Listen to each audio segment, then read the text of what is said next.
I date my conversion to the 19th of November, 1988, when I heard about Medjugorje. So I believed it wholeheartedly from then on.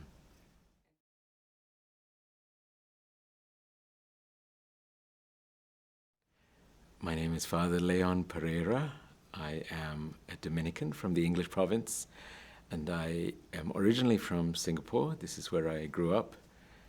And then I spent the most of my life in the United Kingdom. I remember I first heard about Medjugorje when I was 12 years old, in 1983, in a book. It was a book on extraordinary phenomena. You know, I think chapter 1 was UFOs, chapter 2 was poltergeist, and chapter 3 was Medjugorje. So that's where I first heard about Medjugorje. And I told my family, but no one was interested. Or they just said, oh, yes, you know. So, you know, growing up in Singapore and also from an Indian family, my grandparents moved to Singapore in the 1930s. So Indian Catholics tend to be very devout, very traditional, I suppose, very Herzegovinian in many ways. We prayed the rosary as a family every day, every evening before the meal. I remember in Lent, we had to fast every day in Lent. Maybe that was the grown-ups. Maybe I was allowed not to fast because I was too young. We had all those things, but I still sort of lapsed from the faith. The Catholic faith didn't make any sense to me. No one ever explained it to me. So when I was 17, I lapsed a little bit from the faith. I was spending time with these Protestants, these evangelicals. And I enjoyed praying with them. We did praise and worship, you know. But there was no real content there. It was emotions. The emotions were satisfied, but not the intellect. And so I spent a year with them, and I was still very dissatisfied. And I left them, and they had tried to turn me against Our Lady, which they succeeded to a great extent, against the Eucharist, that they didn't succeed. And also they attacked the Pope, etc., the Holy Father. And to a great extent they succeeded, but I left them anyway. And around August that year, 1988, it was the Marian year. At the end of that year, 15th of August, there was a big rally in one of the stadiums in Singapore. So about 100,000 Catholics were descending on the stadium, and my mother wanted to go. And she told me to go with her. I said to my mother, I don't believe in Our Lady. And she looked at me with this look, and she said, I don't care. She believes in you. You're coming. So she took me to this big rally. And we went there, and everyone was praying the rosary. And, you know, in my mind, I was a bit like a Protestant already. So I looked at all of them, and I was thinking, oh, you poor, deluded people, superstitious, muttering your rosary beads when you could be like me and pray to God directly. It's very arrogant. That was August 15th. And in November, you know, the school year in Singapore, because we're right near the equator, it runs from January to November. And from middle of November onwards, you're free. And December is totally off. It's great. So one of my best friend at the time, he was a Methodist. And he said to me, look, there's this talk on this funny place in Yugoslavia, Medjugorje. and he said, Mary is appearing there. Do you want to go? So when he said the name, I mispronounced the name, I already knew. But I was thinking, why is this Protestant interested? So out of curiosity about him, I went with him to this talk. And I remember listening to that talk. It was given by a couple, Victor and Vivian Wee. Victor is a doctor, and his wife, Vivian, they came here maybe 1984, 85, around that period. And they came back to Singapore, and they started to evangelize and kept talking about Medjugorje.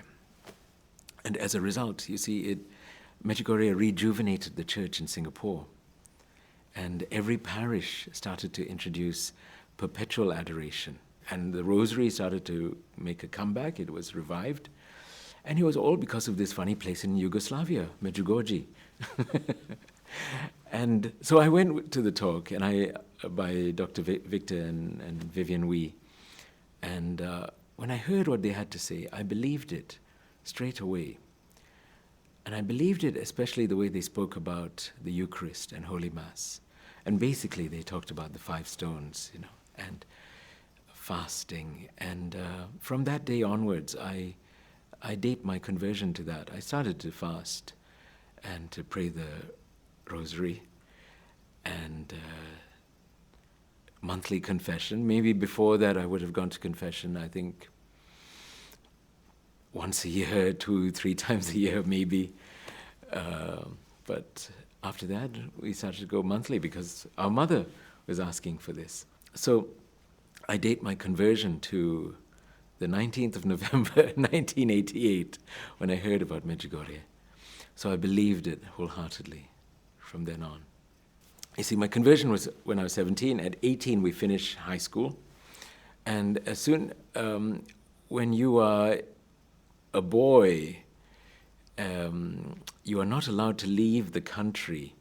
If you're in your late teens, say from 14, 15, 16, around that age, you're not allowed to leave the country easily because we have national service, military service for 2.5 years. So they think, we might run away and never come back. So I couldn't come to Medjugorje when I believed in Medjugorje. I had to wait till I joined the army. And once you're in the army, then they're not so afraid that you might run away. So I was in the army, and during training, I had an accident. I broke my spine in 2 places. All sorts of terrible things happened. It's a long story. But and then I had an operation, and I took another year to recover. So by the time I was recovering, when I was recovering, I remember in my parish, in the youth group, someone said to me, well, why don't you go to Medjugorje now? You're free to go if you want to. And I thought, wow, yeah, maybe I could. But, obviously I didn't have the money at that time. So I suggested it to my parents, and they thought it was a great idea. They wanted to come in Thanksgiving, that I could walk, that I wasn't paralyzed. So we came in September 1991. And I have to admit, we did not know very much of what was going on here. The war had started. Croatia and Slovenia had broken off. There was already trouble. I think Vukovar had not yet happened, but almost.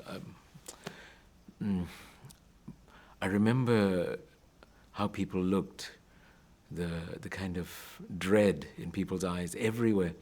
So when we came, we had to land in Beograd and then get on a bus. We got to Medjugorje just in the evening, and the sun was setting. And before we even got off the bus, my mother was leading the whole bus, looking at the sun, saying, look, it's the miracle of the sun. And actually, I remember looking briefly, and there was a lot of gold in the sky, and maybe the miracle of the sun was taking place. But I remembered thinking, no, don't look, this is putting the Lord to the test. So I refused to look. I didn't. But in those days also, I remember, these sort of things seemed to be more common. I remember rosaries seemed to turn to gold all the time, and smell of roses, and miracle of the sun, and there are all sorts of things. And the cross on Křižovat's would change shape or disappear sometimes, or turn into like a glowing ball or rotate. All sorts of things used to happen. And what struck me at the time, I remember, was that none of the villagers seemed to be excited by signs and wonders. None of them were running after these things. But the deepest impression that it made on me was the evening program. Because in those days, everyone came to the evening program. Everyone. Because every family, the head of the family is Baka or Baba, grandmother, granny. And in those days, the Babas all wore black, if they were widows, with the black headscarf. And they were supremely powerful. Baba would say, we're all going to the evening program, the family and the pilgrims. No one had a choice. So we all came down, And I think that made a huge impression on me, to see everyone in the village praying the rosary together and then celebrating the Holy Mass, and then afterwards adoration.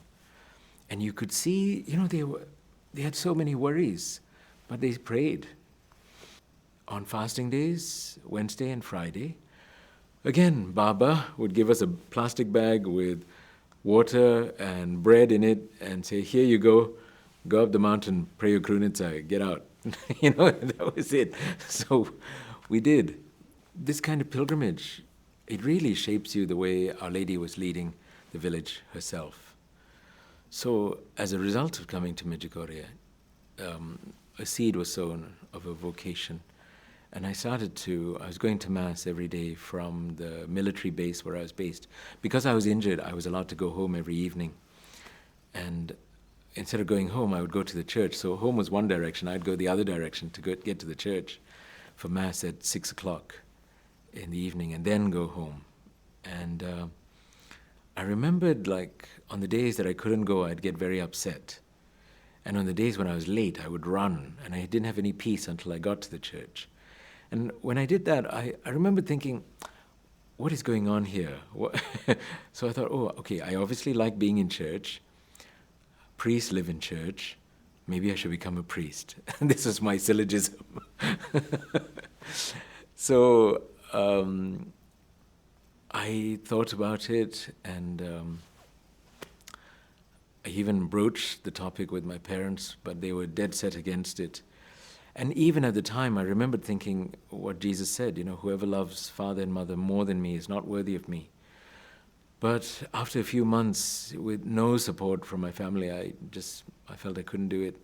So when I finished my military service, I went to England to medical school, and went to university in Leeds, in Yorkshire, in the north of England. So I was studying medicine, and I thought I'd put all thoughts of priesthood out of my mind. But while I was there, there was like a deep unease. It never left. And also I was always thinking about Medjugorje. I had a dream one day which disturbed me so much that I started to think about the priesthood again. And when I did think about the priesthood, I felt a great peace. So from university, we used to go to a Benedictine monastery in the north of Yorkshire, a place called Ampleforth.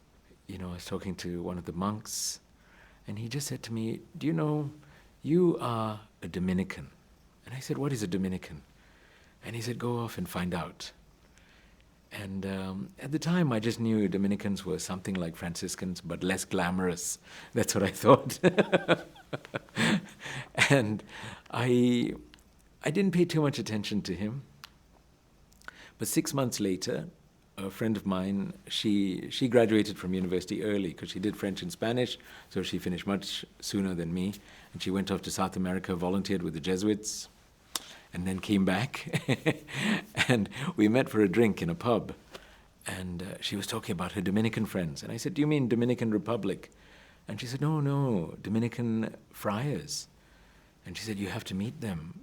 So because I told her what this monk had told me. And she said, you have to meet them. So she gave me a contact. Now, in those days, emails existed, but not everyone had emails. So I had to write a letter the old-fashioned way to this friar in Glasgow, in Scotland. And he wrote back a beautiful reply, and he said, come and stay, come and see. So I went, and I stayed with the Dominicans, and I loved it.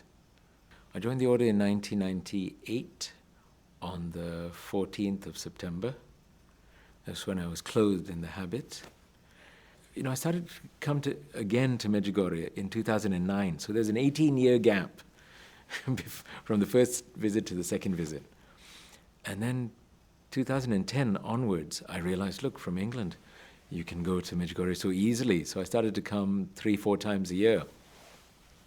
And then in 2015, in May, I heard that Father Kevin, who was the chaplain here for the English speakers, that he was retiring. And someone told me, there's a list somewhere and you should sign up.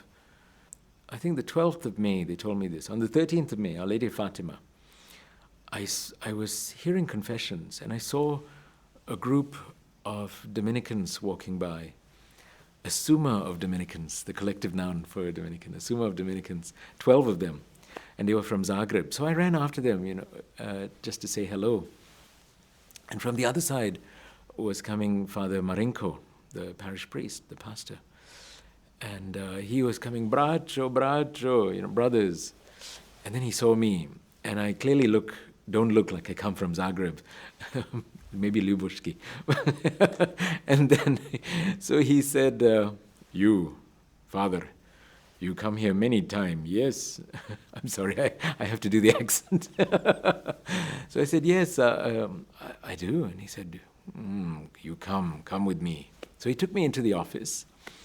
Father Marinko just asked me a few questions, like what I thought was good about Medjugorje. I said the evening program and adoration. He asked what I thought Medjugorje needed. I said 24-hour adoration chapel. And then he asked me what languages I spoke. I told him. And then he said, good, you can go now, go. But I didn't realize this was an interview. So, and then as a result of this conversation, later on he asked me, he said, we'd like you to come and be chaplain here.